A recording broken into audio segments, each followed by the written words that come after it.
Assalamualaikum warahmatullahi wabarakatuh. Alhamdulillah hamdan katsiran tayyiban mubarakan fi kama yuhibbu rabbuna wa yarda, wa salatu wassalamu ala nabiyyina Muhammad wa ala alihi wa sahbihi wa man sara ala nahjihi bi ihsanin ila yaumil wa ba'd. Saudaraku yang semoga Allah muliakan, tidak ada kata yang pantas untuk kita ucapkan pada kesempatan kali ini kecuali bersyukur kepada Allah Subhanahu wa taala atas segala nikmat dan karunia yang Allah berikan kepada kita, sebagaimana salawat dan salam semoga senantiasa tercerahkan kepada junjungan kita Nabi kita Muhammadin sallallahu alaihi wasallam beserta para keluarga, para sahabat dan orang-orang yang istiqomah berjalan di bawah naungan sunnah beliau sampai hari kiamat kelak. Hadirin yang Allah muliakan, alhamdulillah kita berkumpul pada kesempatan kali ini kembali bersama Al-Imam An-Nawawi dengan kitabnya Riyadhus Shalihin, buku yang sangat luar biasa, dan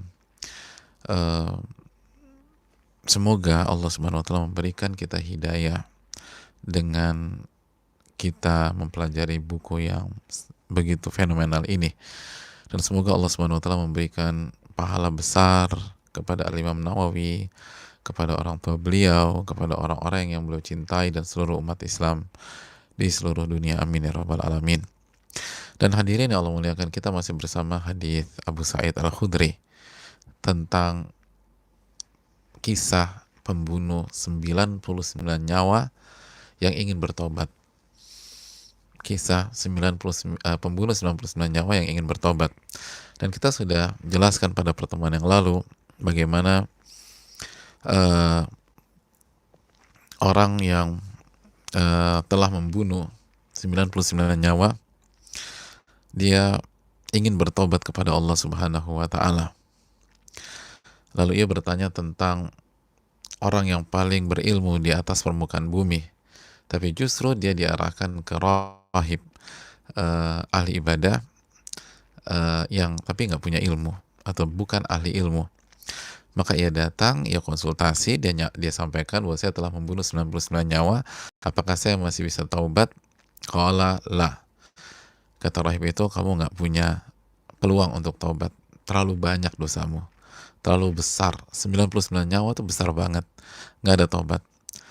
Maka apa yang terjadi? Faqatalahu fakammala bihi mi'ah. Maka akhirnya si rahib dibunuh sama si pembunuh ini sehingga genaplah 100. Jadi simpel aja logikanya. Kalau 99 nggak bisa taubat, ya apa bedanya dengan 100? Udah genapin aja sekalian, itu juga nggak bisa taubat.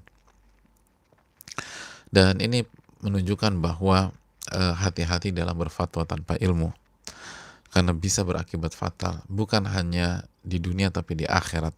Di dunia kita bisa kehilangan nyawa sebagaimana kasus ini. Di akhirat kita akan ditanya oleh Allah Subhanahu wa taala, dan kita telah jelaskan pada pertemuan yang lalu bahwa salah satu godaan syaitan kepada kita agar kita berbicara atas nama Allah tanpa ilmu. Kita berbicara tentang agama Allah tanpa ilmu. Itu adalah godaan dan perintah dari syaitan. Perintah dari syaitan. Gimana caranya kita berbicara tanpa ilmu? Kita berbicara tanpa ilmu.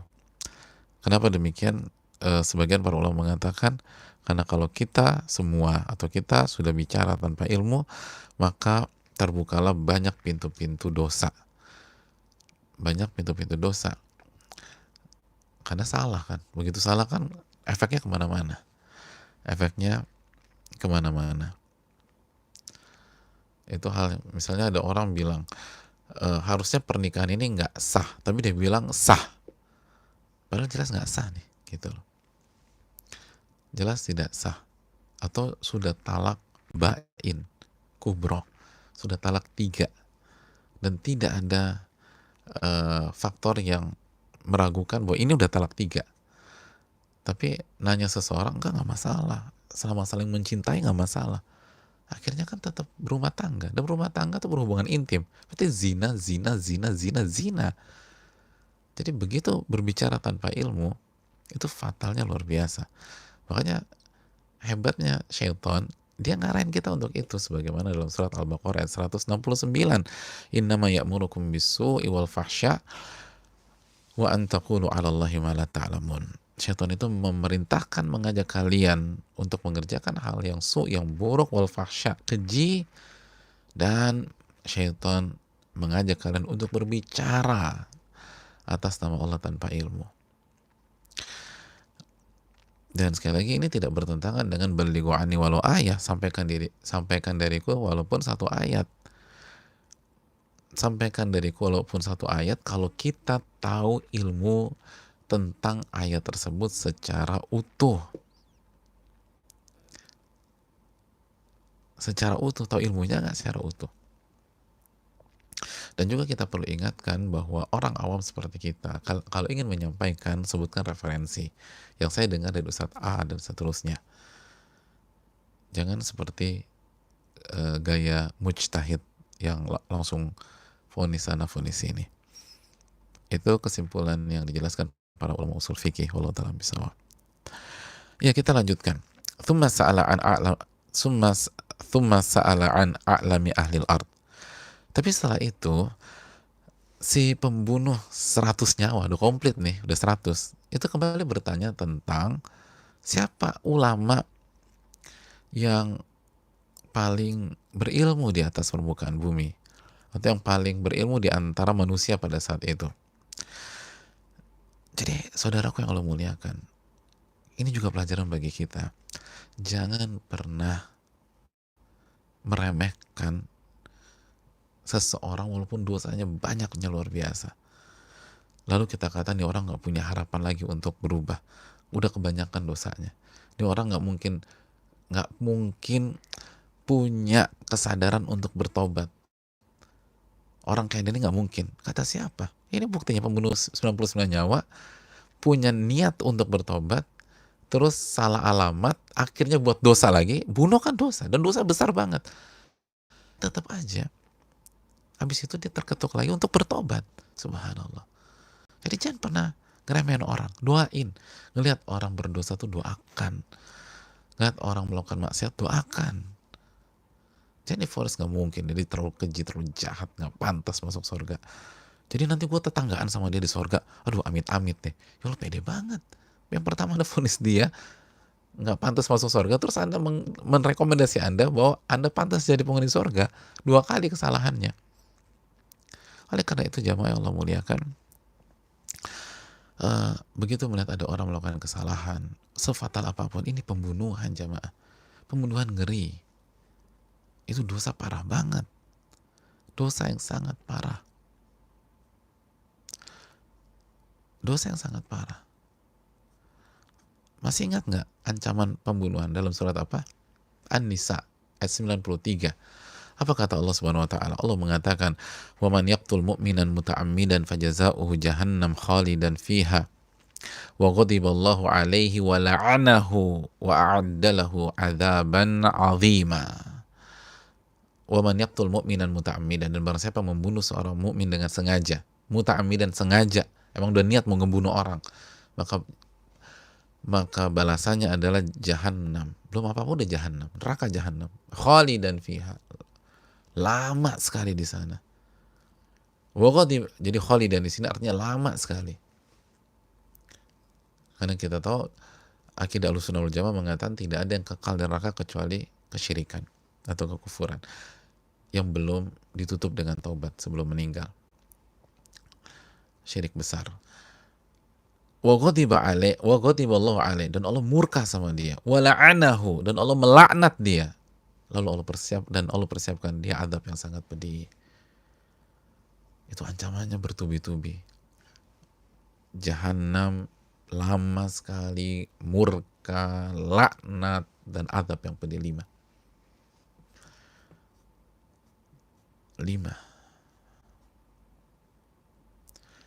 Dan salah satu dosa yang paling susah tobatnya nanti kita jelaskan. Tapi orang ini tergerak. Iya, saya mau berubah nih. Jadi jangan pernah ngeremehin orang. Ini penting buat kita. Khususnya PR yang sudah hijrah, yang sudah ngaji. Kadang-kadang tanpa sadar kita ngeremehin orang. Kita berpikir orang ini nggak layak. Ini bahaya. Ini bahaya. Seburuk apapun dia pada detik ini misalnya, separah apapun dosanya pada detik ini, bisa jadi minggu depan dia tobat. Oke nggak, minggu depan, bisa jadi bulan depan dia tobat. Bisa jadi 1 tahun lagi dia tobat. Kita lanjutkan jemaah sekalian. Lalu apa yang terjadi? Hadirin yang Allah muliakan, fadulla ala rajulin alim. Lalu dia diarahkan ke seorang ahli ilmu. Dan ini benar nih, ori ini ahli ilmu. Gitu. Jadi memang orang tuh kalau memang ada usaha, niatnya baik, kalaupun awalnya salah alamat, nanti akan diarahkan deh ke ahli ilmu yang benar-benar. Fadulla ala rajulin alim. Dia diarahkan ke seorang yang benar-benar ahli ilmu. Faqala, lalu dia berkata, innahu qatala mi'ata nafsin fahallahu min taubah. Dia cerita bahwa saya telah membunuh 100 nyawa. Lihat, jujur dia. Jujur. Jadi ngomong apa adanya. Sebelumnya berapa? 99. Sekarang 100. Jadi walaupun dia pendosa, kotor segala macam, tapi dari lubuk hatinya dia pengen berubah. Dia pengen taubat. Dan dia bilang apa adanya. Dia nggak mengatakan, saya pembunuh nih, Pak Ustadz. Ya lebih dari 1 sih, gitu lah. Padahal 99, lebih dari 1 atau 100. Saya pembunuh lebih dari 1. Orang kan pikir 2, 3, ini 100. Tapi orang ini innahu qatala mi'ata nafs. Saya telah bunuh 100. Jadi rahib tadi dimasukin udah. Fahallahu min taubah. Apakah dia punya taubat? Faqala na'am. Wa man yahulu bainahu baina taubah. Allahu akbar. Ulama ini langsung tanpa ragu mengatakan jelas, pasti ada taubat. Ya, ada taubat. Siapa yang bisa menghalangi dia dari taubat kepada Allah? Siapa yang bisa menghalangi dia dari taubat? Gak ada yang bisa menghalangi dia. Pintu taubat Allah terbuka. Tidak ada yang bisa menghalangi dia dari taubat. Tidak ada yang bisa menghalangi dia dari taubat. Lihat bahasanya ulama. Wa man yahulu bainahu baina taubah. Siapa yang menghalangi dia dari taubat? Kata para ulama, ini menunjukkan bahwa kita itu harus memberikan optimisme kepada seorang pendosa, bahwa Allah terima taubatnya kalau dia bertobat. Nggak ada yang menghalangi dia. Kasih harapan, kasih harapan, kasih harapan. Kasih harapan kepada orang yang ingin kembali kepada Allah. Kasih harapan kepada orang yang ingin memperbaiki diri. Kasih harapan kepada orang yang ingin berubah. Kasih harapan kepada orang yang ingin berbuat baik. Kasih harapan orang yang ingin merubah kehidupannya menjadi dekat kepada Allah. Dan itu memang kaidah kita. Kan kita udah belajar hadisnya. La taqnatu min rahmatillah, innallaha yaghfiru dzunuba jami'a. Katakan kepada hamba-hambaku yang melampaui batas, jangan pernah putus asa dari rahmat Allah. Allah itu mengampuni seluruh tobat jika orang bertobat. Surat Az-Zumar ayat 53 kan. Jangan pernah putus asa. Dan jangan tanamkan keputusasaan kepada hamba-hamba Allah, kepada teman-teman kita, kepada saudara-saudara kita. Walaupun dosanya banyak, kasih harapan Anda bisa bertobat. Tobat segera, tobat segera. Gak usah khawatir. Saya bisa tobat gak ya? Bisa, insya Allah. Tobat deh. Siapa yang bisa cegah Anda dengan tobat? Gak ada yang bisa. Gak ada yang bisa cegah. Mau kiai, mau ustadz, mau ulama, gak bisa. Silakan tobat. Harapan itu penting ya, apalagi di 10 hari ini. Kita punya teman atau saudara, sahabat yang mau berubah, support untuk berubah. Tapi gue kotor nih. Allah itu ampunannya luar biasa. Tobat. Bisa nih, bisa. Bawakan hadis ini. Anda baru ngaji hadis 100. Anda baru ngaji tentang hadis tentang pertobatan. Tapi gue kotor. Lu pernah bunuh orang nggak? Ya lu kalau gitu sih. Nggak, lu pernah bunuh orang nggak? Ya enggak sih. Ya ini Anda belajar hadis, orang pembunuh 100 nyawa bisa tobat. Bukan gue kepoin dosa lo, gue tahu lo nggak pernah bunuh orang. Gue cuma pengen bilang, kita pernah belajar hadis nih, dosanya lebih parah dari kamu. Taubat kepada Allah Subhanahu wa taala. Wa man yahulu bainahu wa bainan taubah. Pasti ada taubat. Intalik ila ardi kada wa kada.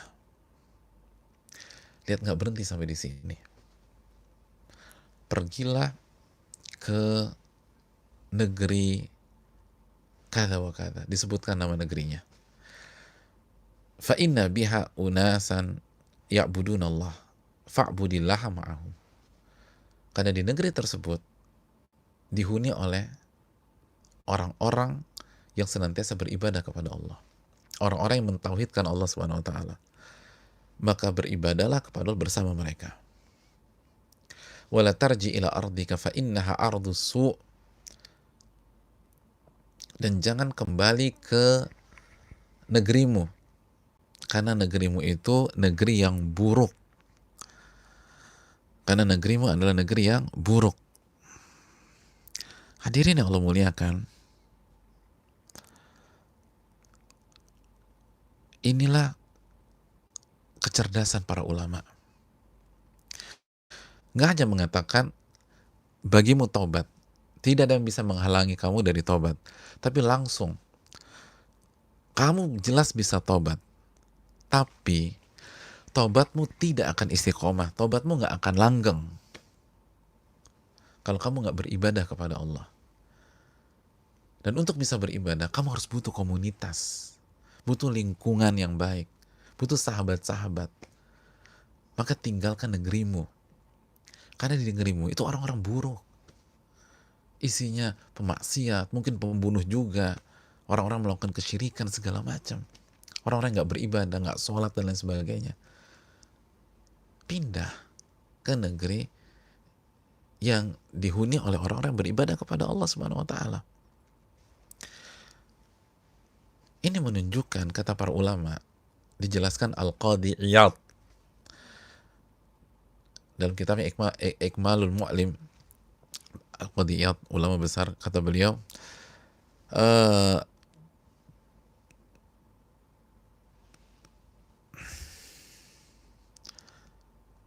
taubat yang benar itu harus kembali kepada Allah dan memutuskan mata rantai yang bisa membuat kita kembali ke dosa-dosa kita.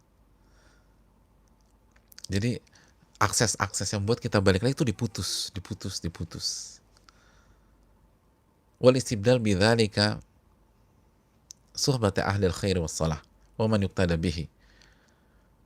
Lalu mengganti lingkungan, lingkungan dari yang buruk dengan sahabat-sahabat dari orang-orang baik, orang-orang soleh. Wa man yuqtada bihi. Dan sosok yang bisa jadi panutan kita.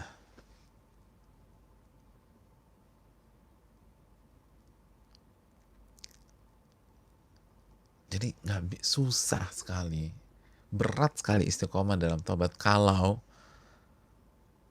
kita masih bergaul di kolam yang sama atau di kotak yang sama, yang isinya pemaksiat, orang fasik, dan seterusnya. Nggak, susah. Ini buktinya diarahkan. Pindah. Tidak ada yang menghalangi engkau dari tobat. Tapi habis itu pindah. Jangan tinggal di situ lagi. Pindah. Cari lingkungan yang soleh. Yang isinya orang-orang baik. Pindah. Yang dulu misalnya orang-orang terdekat kita, teman-teman kita ngomongin orang terus, aib orang, suudzon sama orang, buruk sangka, skandal orang, fitnah dan seterusnya. Cari orang-orang yang jaga lisan, yang mengamalkan man kana yu'minu billahi wal yawmil akhir falyaqul khairan aw liyasmut. Barang siapa yang beriman kepada Allah dan hari akhir, hendaklah berkata baik atau diam. Yang takut sama Allah, yang kalau bicara membicarakan ilmu, membicarakan Allah Subhanahu wa taala, membuat kita dekat sama Allah Subhanahu wa taala. Yang dulu lingkungannya nggak sholat, nggak beribadah, maksiat, berzina, sekarang pindah ke orang yang rajin sholat, baca Al-Quran, mengingat Allah Subhanahu wa taala. Itu penting jemaah. Kalau nggak akan diarahkan. Susah. Ini orang yang membunuh 100 nyawa. Secara umum, orang yang bisa ngebunuh sampai 100 nyawa itu punya karakter yang kuat. Walaupun dilampiaskan dengan cara yang nggak benar, ke pembunuhan. Tapi 100 itu biasanya. Tapi tetap aja kalau lingkungan susah berubah. Makanya Umar bin Khattab radhiyallahu ta'ala, catat baik, Umar bin Khattab radhiyallahu ta'ala diriwayatkan mengatakan, ma'u'tiyal abdu ba'dal Islam ni'mah, ma'u'tiyal abdu ba'dal Islam ni'matan khairan min akhin saleh. Seorang hamba atau tidaklah seorang hamba diberikan kenikmatan yang lebih baik setelah hidayah Islam, setelah hidayah hijrah, melebihi saudara atau sahabat yang soleh atau soleha. Jadi setelah kita dapat hidayah, kita berhijrah, kita bertobat, setelah itu nikmat yang paling besar bukan uang, bukan kerjaan. Yang paling besar setelah dapat hidayah, tapi yang paling besar adalah sahabat yang soleh atau soleha. Itu yang paling besar. Ini yang mengatakan Umar bin Khattab, yang firasatnya kuat sekali, sudah sempat kita bahas. Yang diminta Nabi untuk diikuti, iqtadu billadaini min ba'di Abi Bakar wa Umar, ikutilah dua sosok setelah aku wafat, Abu Bakar dan Umar. Nggak ada nikmat yang lebih indah setelah dapat hidayah kecuali punya sahabat yang soleh atau soleha. Itu yang diminta ulama itu di dalam hadis ini. Makanya Umar melanjutkan, fa idza wajada ahadukum muddan min akhihi falyatamassak bih. Oleh karena itu, apabila salah seorang dari kalian mendapatkan cinta yang tulus dari sahabat dan saudaranya yang soleh, maka pegang erat-erat orang tersebut. Pegang erat-erat cintanya. Jangan kita khianati. Jangan kita lepas. Jangan kita lalaikan. Jangan kita remehkan. Itu nikmat paling besar. Sahabat atau sosok yang soleh yang kita kenal dekat. Dan kalau kita mendapatkan, ya Allah, ini orang kok sayang banget sama saya, perhatian sekali sama saya, mencintai saya karena Allah. Kalau dapat orang kayak gitu dan soleh, itu pegang erat-erat. Jangan pernah dilepas. Jangan kufur nikmat. Kenapa demikian? Dijelaskan Imam Syafi'i pernah mengatakan gini rahimahullah, idza kana laka sadiqun yu'inuka ala ta'ah fashudda yadayka bihi.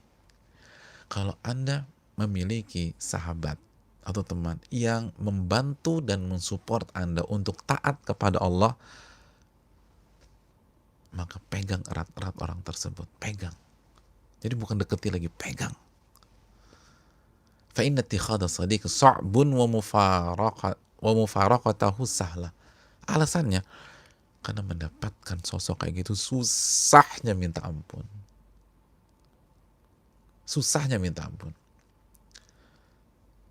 Dan lepas dari sosok seperti itu gampang. Kita melakukan blunder, hubungan udah beda. Kita melakukan blunder, hubungan beda.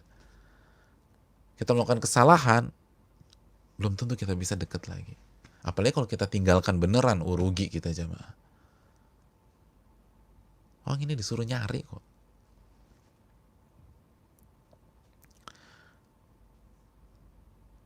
Ini luar biasa. Saudara, sahabat-sahabat yang mengingatkan kita pada akhirat, mengingatkan kita kepada Allah Subhanahu wa taala. Masih ingat keterangan Abdullah bin Abbas tentang wali Allah? Yang kalau kita lihat dia, kita ingat Allah Subhanahu wa taala. Orang-orang selalu ngingetin kita kembali ke Allah, kembali ke Allah. Itu kalau udah dekat, aduh jaga jamaah. Susah. Tapi berpisah dengan orang itu gampang. Kita nggak bersyukur, kita sia-siakan nikmat Allah, lepas kita. Dan kita setengah mati. Dan orang yang punya value atau level seperti itu akan lebih mudah dekat sama yang lain. Kita yang masih pas-pasan, masih babak belur, jatuh bangun dan seterusnya, susah nyari.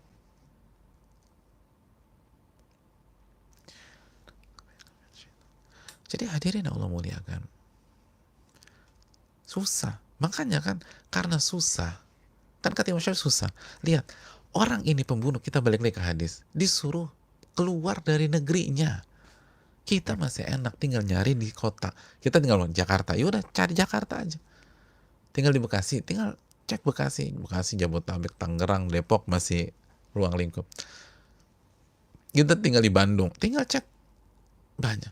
Ini sosok ini itu harus hijrah, karena nggak ada yang kayak begitu di negerinya, nggak ada yang seperti itu di negerinya. Maka dia disuruh pindah, sebagaimana arahan dari ulama tersebut. Dan ulama itu menjelaskan, negerimu itu negeri yang buruk, pindah. Makanya bersyukurlah kita tinggal di kota yang banyak orang-orang, insya Allah masih banyak. Ya Allah, orang-orang Indonesia mah baik-baik jamaah, insya Allah. Optimis kita. Adapun PR pasti ada. Kita juga bukan orang baik juga, jadi saling mensupport dan saling jadi baik lah gitu loh. Ini orang pindah, suruh pindah. Makanya udah di Jakarta banyak orang baik, atau di Bandung banyak orang baik, di Surabaya banyak orang baik misalnya. Di banyak kota-kota banyak, insya Allah banyak orang soleh, insya Allah. Nasabu kadzalik wallahu hasibuh wa la nuzaki Allah lihat. Nah, rugi kalau kita nggak punya satu orang aja. Masa nggak punya sahabat yang baik, yang benar-benar yang dekat banget sama kita? Satu masa nggak bisa dapat?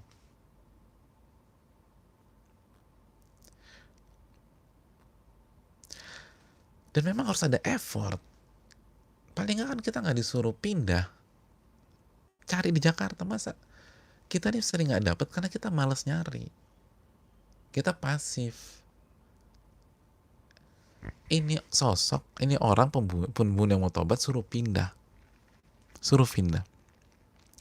Fantolako, dan beneran dia pindah, masya Allah, pindah beneran. Lihat tobatnya, jujur dia, pindah. Tobat itu butuh pengorbanan, hijrah itu butuh pengorbanan. Bisa bersama orang-orang soleh itu butuh pengorbanan. Sekarang kita mau deket sama orang, pengorbanannya cuma bensin mungkin, atau uang berapa. Ini orang ini pindah, berarti dia tinggalkan, mungkin dia punya rumah di negerinya, dia tinggalkan rumahnya. Mungkin dia punya properti, punya tanah, ditinggalkan tanahnya. Dan psikis dengan tanah kelahiran kan beda. Psikis keterkaitan hati dengan kampung halaman kan berat jemaah. Ini ditinggalkan semuanya, fantolako. Kita nggak harus demikian, tapi kenapa nggak dapat juga? Kita nggak sampai pada titik itu, tapi kenapa gagal juga? Berarti pengorbanan kita sangat minim, upaya kita sangat sedikit, effort kita nggak banyak. Ini sosok benar-benar niat berangkat udah. Dan dia pada secara zohir dia kan nggak tahu ada siapa di sana. Ulama ini kan nggak ada dalam redaksi bilang kamu ketemu ABC ya, nanti saya kasih nota, atau saya kasih pesan, saya kasih surat, datang ketemu dia aja. Enggak, ini global. Kamu ke negeri itu, di situ ada banyak, itu penduduknya orang-orang soleh, dan tinggalkan negeri kamu karena negeri kamu itu isinya orang-orang buruk. Titik udah. Perintahnya itu aja. Nggak disuruh ketemu siapa. Nggak bilang, aku udah siapkan tanah buat kamu, tenang aja, saya punya tanah banyak, kamu ambil salah satu lah, mungkin 1.000 meter cukup nggak? Nggak cukup. 2.000 nggak, ada tanah, ada rumah di sana. Nggak bicara itu. Nggak bicara tentang segala macam. Cari orang soleh, itu poinnya. Cari orang soleh, tinggal bareng orang soleh, itu poinnya jamaah. Bersahabat dengan orang soleh. Dan ketika bersahabat dengan mereka, jangan mikir hitung-hitungan dunia, jangan hitung-hitungan duit. Ini tinggalkan semuanya. Yang rugi kita hitung-hitungan sama orang-orang kayak gitu, rugi kita. Akhirnya coba, kalau ini orang hitung-hitungan, nggak berangkat dia. Tapi ini berangkat udah. Fantolako. Berangkat tuh. Itu berani emang nih. Tinggalkan semuanya. Hatta idza nasafat tariqu atahul maut. Sampai ketika di pertengahan jalan, ternyata dia meninggal dunia. Tengah jalan, dia meninggal dunia. Fakhtasamat fihi malaikatur rahmah wa malaikatul azab. Maka datanglah dua malaikat. Yang satu malaikat rahmat, yang kedua malaikat azab. Dan dua malaikat ini terjadi silang pendapat. Jadi kompleks ternyata nih orang, gitu, Masya Allah. Faqalat malaikatur rahmah. Maka berkatalah malaikat rahmat. Ja'a ta'iban muqbilan biqalbihi ilallahi ta'ala. Orang ini berangkat dari negerinya, ta'iban, dalam kondisi bertobat, kembali kepada Allah, dan menghadapkan hatinya kepada Allah. Hatinya kepada Allah. Itu argumentasi malaikat rahmat. Jadi maksud malaikat rahmat, saya lebih berhak bawa orang ini untuk dapat rahmat. Saya masukin surga. Kenapa? Karena dia udah tinggalkan semuanya, lalu bertaubat dan hatinya kembali kepada Allah. Wa qalatil malaikatu azab. Wa qalat malaikatul azab. Tapi malaikat azab nggak mau kalah. Argumentasi lagi. Dia kasih argumentasi. Innahu lam ya'mal khairan qat.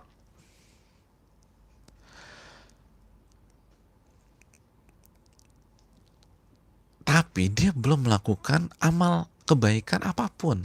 Belum ada amalnya nih. Baru niat dan berangkat ke negeri tersebut untuk beribadah. Tapi amalannya mana? Wah, terjadi silang pendapat.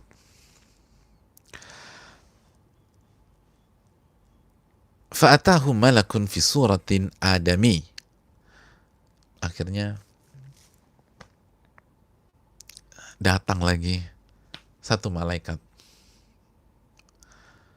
dengan wujud manusia. Faja'alu bainahum hakaman. Maka malaikat yang ketiga ini berperan sebagai hakim, penentu, gitulah. Jadi sebagai hakim nih, sebagai penengah, siapa yang menang. Faqal kisu ma bainal ardain fa ila ayatihima kana adna fahuwalah. Kita ukur aja, fair kan? Siapa yang menang nih? Kita ukur aja.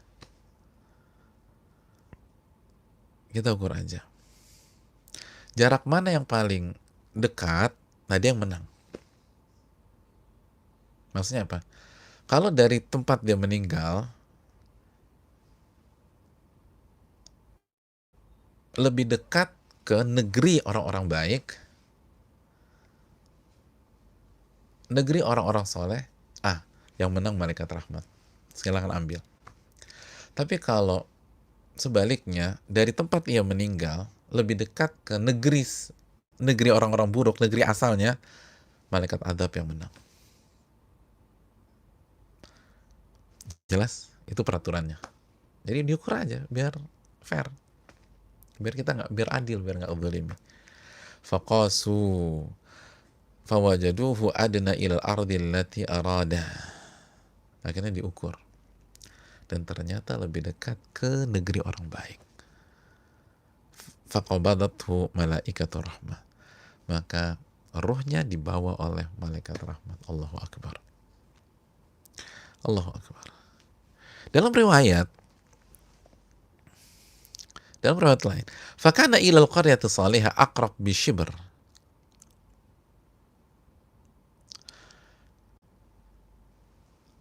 Faju'ila min ahliha.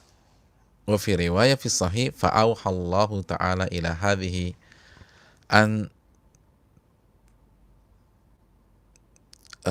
taba'adi wa ila hadhi an taqarrabi. Dalam riwayat itu selisihnya tipis banget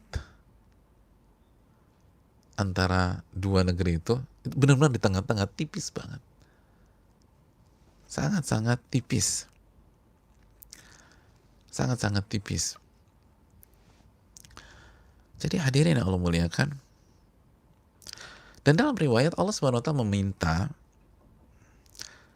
untuk yang satu arah dijauhkan, yang satu arah didekatkan. Jadi Allah yang minta, diwahyukan sama Allah Subhanahu wa taala, yang itu didekatkan, dan jadi ke negeri yang dia tuju didekatkan, dan ke negeri asalnya dijauhkan. Itu permintaan dari Allah Subhanahu wa taala.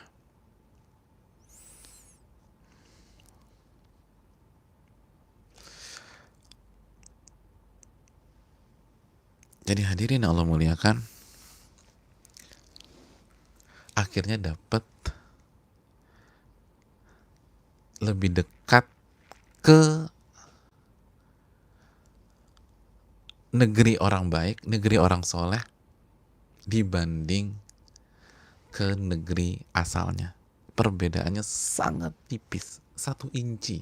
Ya Allah, bayangin gak sih 1 inci? Ya Allah.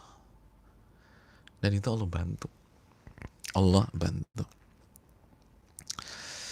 Hadirin yang Allah muliakan,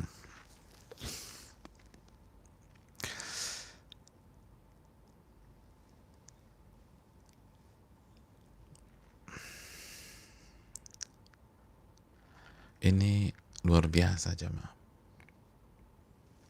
Ini luar biasa.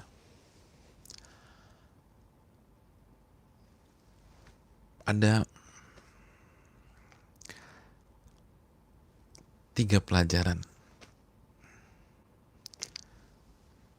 dari penggalan terakhir ini, setidaknya, dengan keterbatasan ilmu kita tentu saja.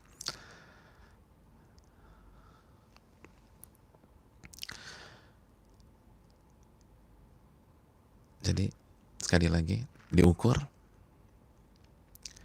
lalu dalam riwayat Allah Subhanahu wa taala suruh pendekkan sedikit ke depan, ke arah negeri yang baik, dan Allah minta jauhkan sedikit dari negeri yang buruk, dan akhirnya lebih dekat shibr, 1 inci, dan Allah faghufirallah, dosanya diampuni oleh Allah Subhanahu wa taala. Dosanya diampuni oleh Allah Subhanahu wa taala. Dosanya diampuni jemaah.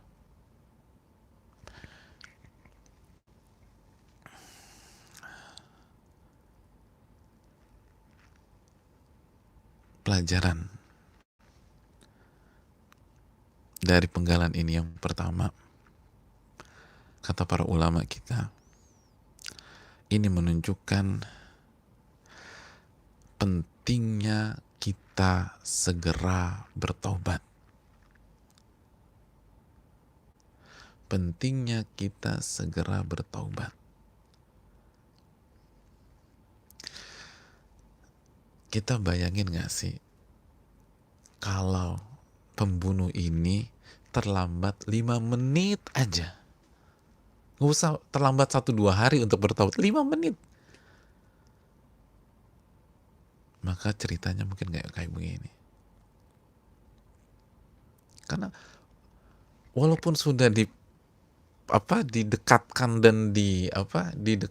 dan dijauhkan, selisihnya cuma 1 inci. Jadi kalau udah terlambat 5 menit, selesai. Kira-kira begitu ya. Jadi ini menunjukkan keliru. Ada orang bilang, bro lo tobat deh nanti kalau udah pensiun. Ini masa muda bro, masa muda. Nikmatin lah.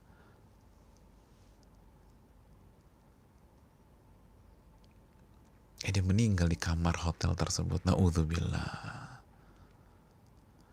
Siapa yang tahu? Nih pembunuh ajalnya di tengah jalan, jamaah. Ajalnya di tengah jalan. Ini kan kalau terlambat sedikit aja, dia maju mundur, maju, oh nggak usah deh. Besok aja lah nanya ulama.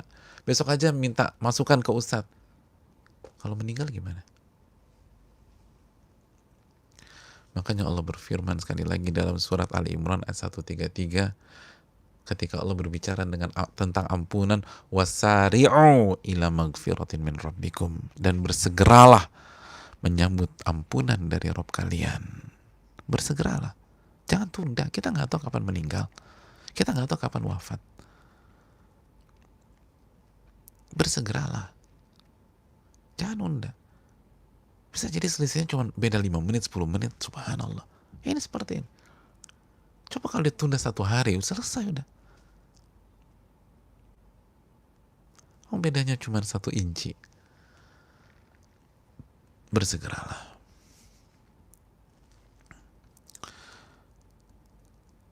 Lalu yang kedua, jemaah sekalian yang Allah muliakan,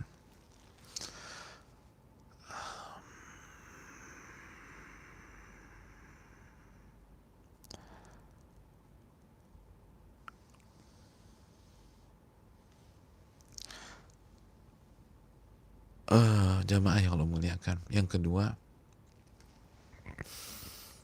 lihat diskusi antara 2 malaikat tersebut. Apa argumentasi malaikat azab? Kata malaikat azab, dia belum beramal sama sekali. Belum punya amal kebaikan sama sekali.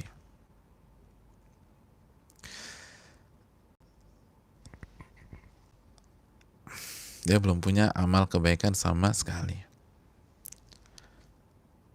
Itu malaikat azab, catat baik-baik. Adapun malaikat rahmat, apa argumentasinya? Kata malaikat rahmat, simak baik-baik. Ini kuncinya. Innahu ja'a ta'iban muqbiran biqalbih. Dia itu sudah datang bertaubat kembali kepada Allah, menuju Allah dengan hatinya.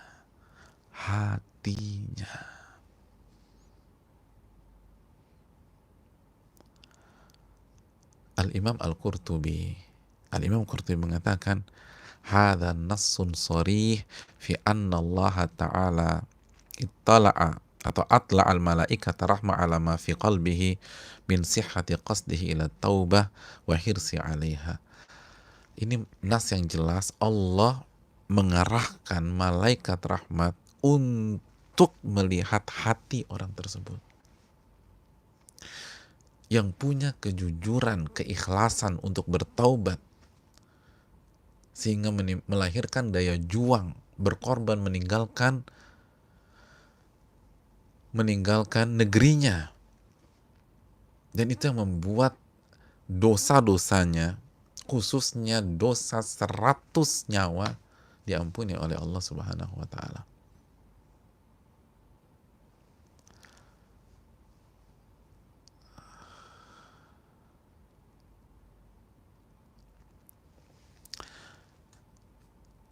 Hadirin yang Allah muliakan. Jadi argumentasi malaikat rahmat, hatinya jujur, Hadirin, mungkin secara amalan zohir kita jauh banget. Kita baru bertobat 1-2 bulan yang lalu. Sehingga sampai hari ini kita belum bisa baca Quran. Bacaan Quran kita berantakan. Gimana bisa maksimal baca Quran, apalagi di Ramadan? Bahkan banyak yang gak bisa baca sama sekali. Baru bertobat kepada Allah. Tapi kalau Allah lihat kejujuran hati kita dalam bertobat, sebagaimana orang melihat malaikat rahmat mengatakan apa?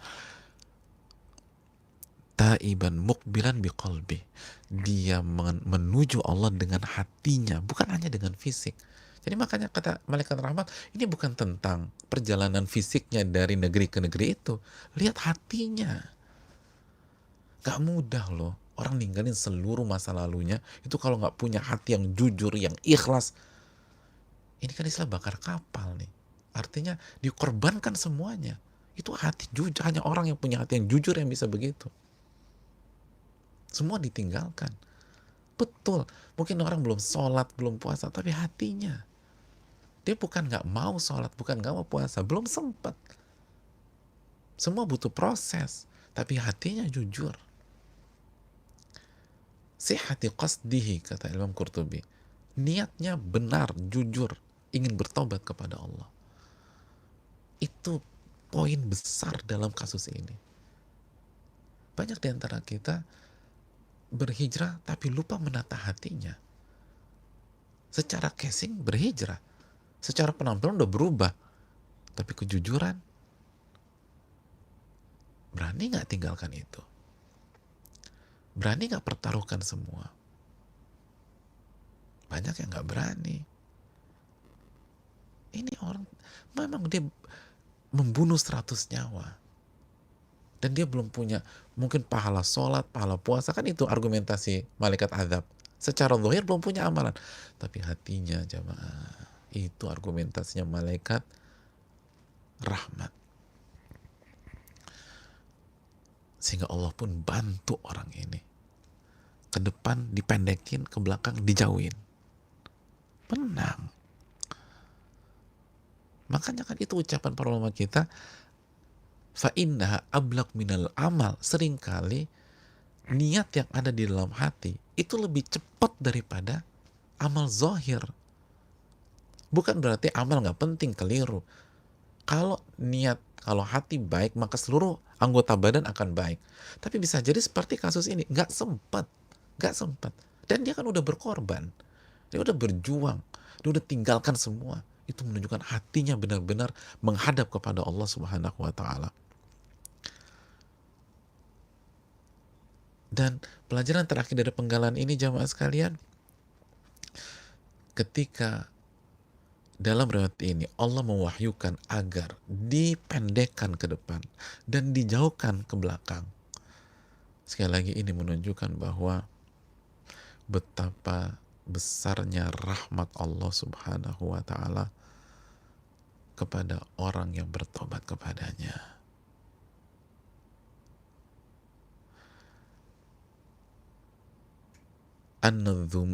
An-dzunuba wa in azumat fa'afullahi a'zam minha wa anna man ulhima sidqa tauba faqad sulika bihi tariqul lataf wal qurbah. Kata Imam Qurtubi, catat baik-baik, sesungguhnya dosa-dosa walaupun sebesar apapun, ingatlah ampunan Allah jauh lebih besar. Allahu Akbar. Dosa sebesar apapun, sekotor apapun kita, separah apapun kesalahan kita,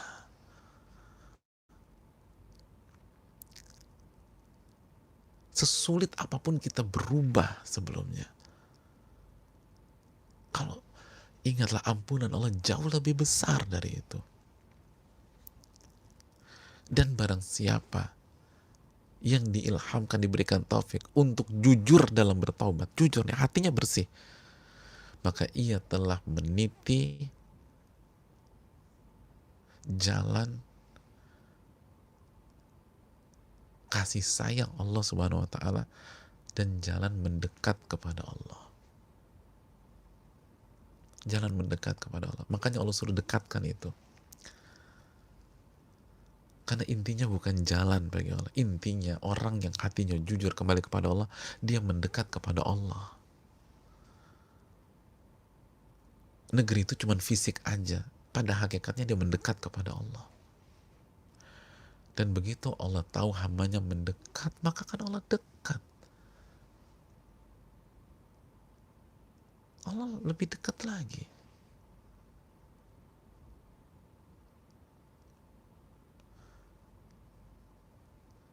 Ketika hamba itu menuju Allah, Allah menuju dia sebagaimana hadits qudsi. Dan Allah juga berfirman, wa idza sa'alaka ibadi anni fa inni qarib. Dan apabila hambaku bertanya tentang aku, katakan aku dekat. Al-Baqarah 186. Maka jangan pernah putus asa, jemaah. Itu kenapa Allah bantu. Ke depan dekatkan, yang belakang jauhkan. Karena Allah lihat kejujuran orang ini dalam bertobat. Ditinggalkan semuanya. Dan itu malaikat rahmat bilang, hatinya bersih. Hatinya menuju Allah. Jangan lihat jaraknya. Jangan lihat langkah kakinya. Jangan lihat fisiknya. Hatinya menuju Allah. Sudahkah hati kita menuju Rabbul Alamin? Atau jangan-jangan kita tobat karena faktor pasangan. Kita berhijrah karena faktor keluarga. Kita berhijrah karena lebih menguntungkan. Karena baru ikut-ikutan. Belum jujur sama Allah. Buktinya, kita belum punya tekad untuk berubah secara maksimal. Walaupun berubah secara maksimal, pasti butuh proses. Tapi sudah ada mental itu atau belum? Sudah ada spirit itu atau belum? Atau masih setengah-setengah? Masih pengen balik lagi? Ini Ramadan, momentum ada di hadapan kita. Allahu ta'ala alam bisawab. Hadirin yang Allah muliakan,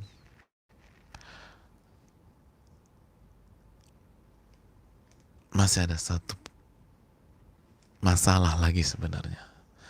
Ini kok masalah terus Pak Ustadz? Tapi ini penting.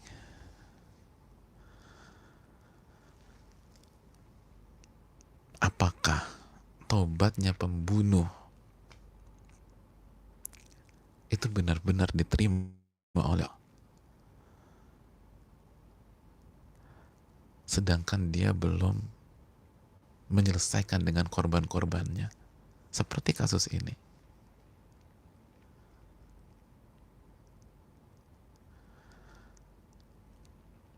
Padahal kita tahu bersama, kalau berkaitan dengan hak orang lain, ijma ulama sepakat harus menyelesaikan dengan korbannya. Harus menyelesaikan dengan korbannya.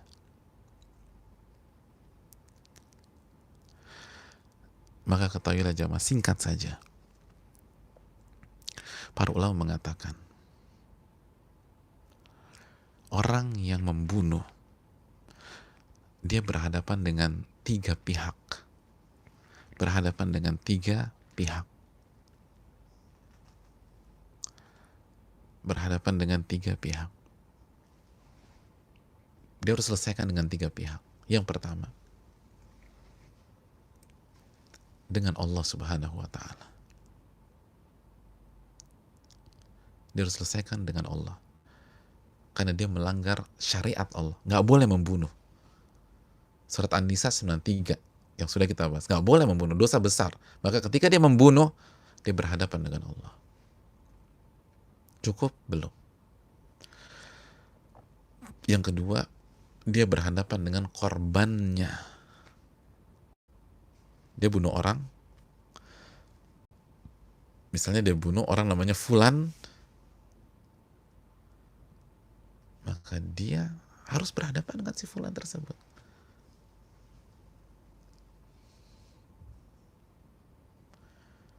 Orang didorong aja nggak terima, sekarang apalagi nyawanya diambil, apalagi dibunuh. Orang dipalak 50.000 aja nggak terima, tuntut di akhirat cuma 50.000. Ini nyawanya dibunuh, dia harus selesaikan.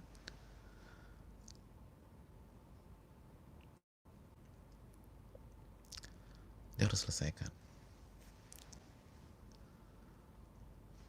Selesai belum? Yang ketiga, hak waliudam. Dalam ilmu fikih di istilah waliudam alias keluarga korban. Loh, bedanya apa Ustaz? Yang sebelumnya korbannya, yang dibunuh korban. Yang ketiga, keluarga korban. Bukankah ketika seseorang membunuh misalnya Pak Fulan, dan Pak Fulan punya istri dan berapa anaknya? Dan 19 anak misalnya. Istri dan 19 anak. Berarti anak masih kecil 19, kecil-kecil gitu, berjejer gitu. Berarti kan dia zolimin istri dan 19 anaknya. Itu harus selesai. Selama ini Pak Fulan yang kasih nafkah, Anda bunuh dia, Anda bunuh Pak Fulan, siapa yang mau kasih nafkah 19 anaknya tuh? Berarti Anda zolimi 19 anaknya dan istrinya tuh. Belum lagi kalau Pak Fulan ternyata tulang punggung orang tuanya Anda zolimi. Dan apa artinya? Dan tidak jadi tulang punggung pun juga, ibu mana yang tidak hancur hatinya kalau tahu anaknya dibunuh? Berarti Anda punya masalah sama ibunya. Anda sakitin hati orang tuanya.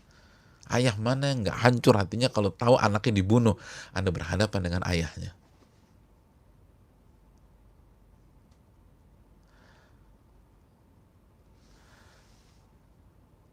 Berat jamaah. Makanya kan ada diat dalam Islam.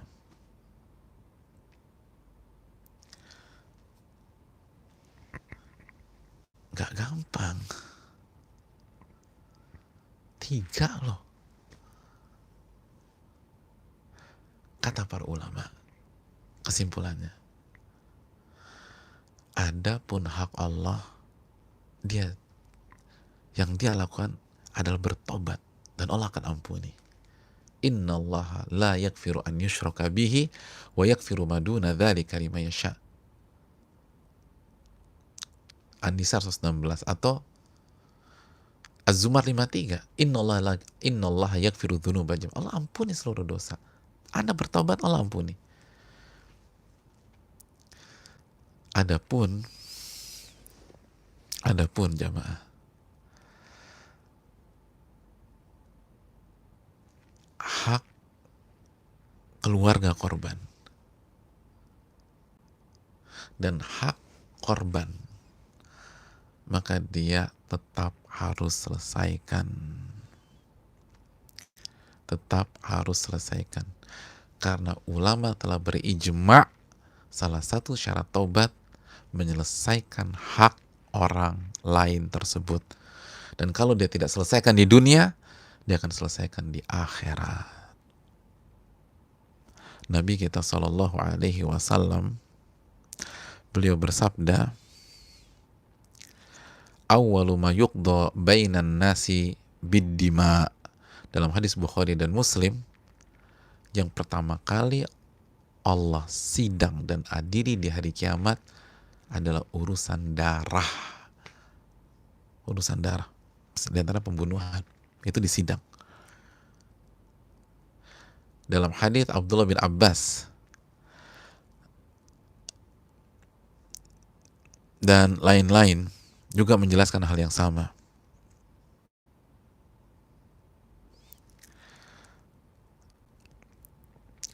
Dalam hadis Abdullah bin Abbas, korban pembunuhan akan datang dengan yang ngebunuh dia pada hari kiamat untuk diselesaikan.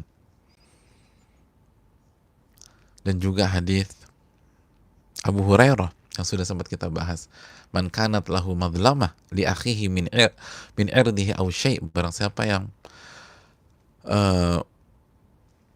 menzolimi saudaranya, baik kehormatan atau apapun, falyatahallal minhul yaum, maka selesaikan, minta dihalalkan hari ini, sebelum datang hari kiamat yang tidak berlaku dinar dan dirham. Gak ada berlakunya uang, gak ada berlakunya emas, gak ada berlakunya perak. In kana lahu amalun soleh ukhidha min biqadri madlamati. Kalau dia punya amal soleh, diambil amal solehnya untuk si korban, untuk keluarga korban. Wa in lam takun lahu hasanat, dan kalau dia nggak punya amal soleh, maka dosa-dosanya korban atau keluarga korban dibebankan ke dia. Dibebankan ke dia. Jadi yang diampuni hak Allah saja. Dua hak, urusannya sampai ke akhirat. Urusannya sampai ke akhirat. Harus selesai. Dan korbannya akan menuntut sebagaimana hadis di atas. Hadis yang pertama kali di sidang adalah masalah darah. Lalu hadis Abdullah bin Abbas masalah kasus pembunuhan. Lalu hadis Abu Hurairah. Semua akan diselesaikan. Dan dalam hadis Muslim, hadis Abu Hurairah, la tu'addunnal huquqa ila ahliha yaumal qiyamah. Kalian akan mengembalikan hak-hak orang yang kalian ambil nanti pada hari kiamat. Semua kita akan mengembalikan hak orang kalau kita ambil pada saat di dunia. Hatta yuqadu li syatil jalha minasyatil qarna. Sampai kambing yang gak punya tanduk, lalu pada saat di dunia dizolimi sama kambing yang punya tanduk, maka kambing yang gak punya tanduk itu akan menuntut haknya kepada kambing yang punya tanduk. Allahu Akbar, sampai titik itu. Hadis Muslim. Kalau kambing aja diselesaikan, masa manusia enggak? Ngeri jamaah pembunuhan. Ya Pak Ustadz, jadi gak punya harapan lagi deh. Terakhir, saya langsung bacakan ucapan dari Al-Imam Ibnu Katsir. Ini penting. Amma mutalabatul maqtul al-qatila yaumal qiyamah. Adapun fakta bahwa korban pembunuhan akan menuntut pembunuhnya pada hari kiamat. Fa innahu haqqun min huquqil adami. Maka itu adalah hak dari hak-hak manusia. Wahya la tasqut bitaubah. Dan sisi ini tidak akan gugur dengan taubat kepada Allah. Gak akan. Itu hukum asal. Gak akan gugur. Karena itu hak manusia. Wala farqa bainal maqtul wal masruqi min. Tidak ada bedanya antara korban pembunuhan atau korban kemalingan, korban perampokan, korban pencopetan, korban penjamretan. Wal maksud min, korban perampasan.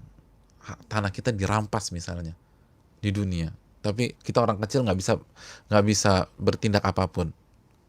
Wal makdzuf, korban difitnah, korban yang karakternya dibunuh oleh pihak lain, difitnah oleh pihak lain, yang nama baiknya hancur waktu saat di dunia. Itu akan menuntut pelakunya.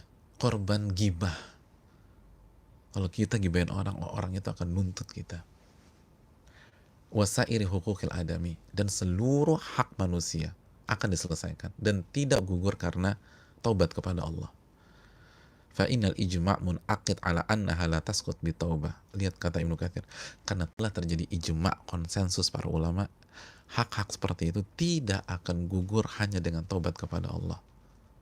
Wala budda min adaiha ilaihim fi sihhati taubah. Harus dikembalikan agar taubat itu sah. Fa in ta'adzara dzalik.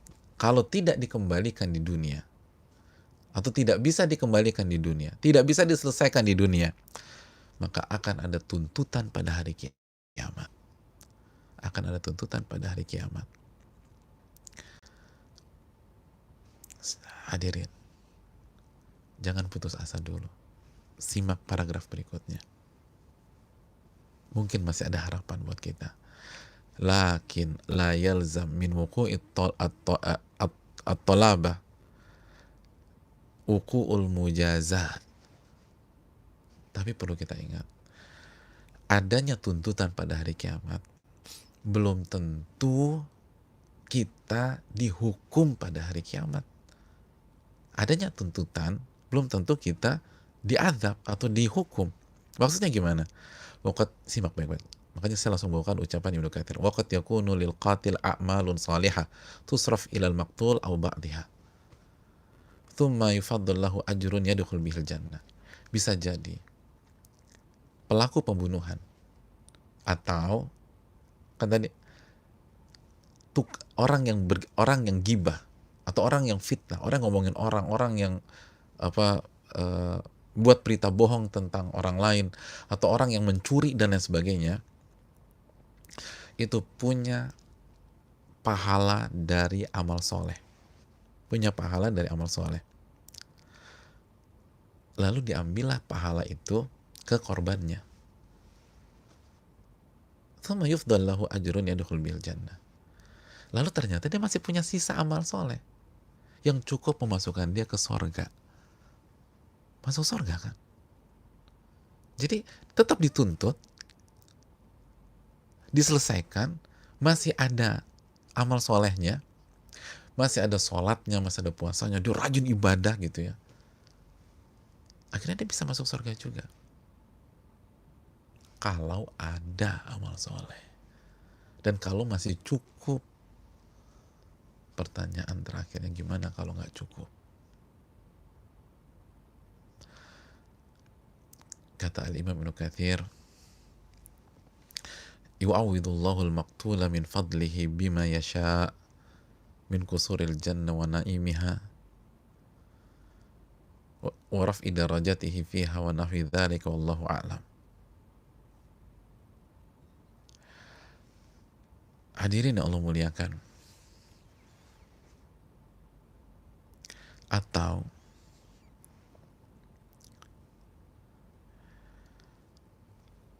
Allah yang akan ganti dari karunia-Nya.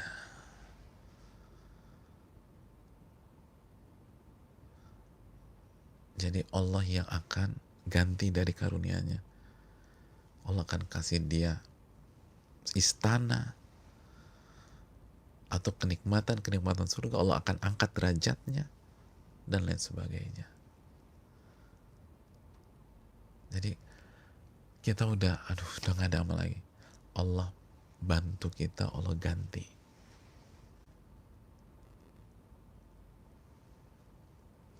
Al-Imam Ahmad bin Abdul Halim lebih detail menjelaskan, atau nggak, mohon maaf, bukan lebih detail tapi ada tambahan menarik. Kata Imam Ahmad bin Abdul Halim, au al-qatil idza kathurat hasanatu ukhidha minhu ba'daha ma yarda bihi al-maqtul. Pembunuh jika pahalanya banyak, maka diambil sebagian sesuai dengan korban inginkan untuk si korban tersebut. Atau Allah langsung gantikan, ditakwid, digantikan dari sisi Allah dengan syarat, ini jalan keluar, idza tabal qatil taubatan nasuha, jika pembunuh itu benar-benar taubatan nasuha. Jadi kalau pembunuh itu atau orang yang mengambil hak saudaranya benar-benar taubatan nasuha, qadarullah nggak selesai di dunia. Seperti kasus pembunuh ini, 100 nyawa, nggak ada riwayat dia sempat selesaikan sama korban-korbannya. 100 orang loh, 100 orang, berarti korbannya 100 orang, lalu keluarga korbannya dari 100 orang tersebut. Tapi karena tobat nasuha, Allah ampuni dia dalam riwayat di atas. Dan Allah nggak zolimi korbannya. Korbannya, sebagaimana keterangan dua imam besar itu, Allah langsung gantikan dari sisi Allah. Allahu Akbar. Allah gantikan dari sisi Allah. Karena pelaku ini sudah taubatan nasuha. sudah tobat dan nasuha. Tapi ingat, sekali lagi, harus ada usaha dulu.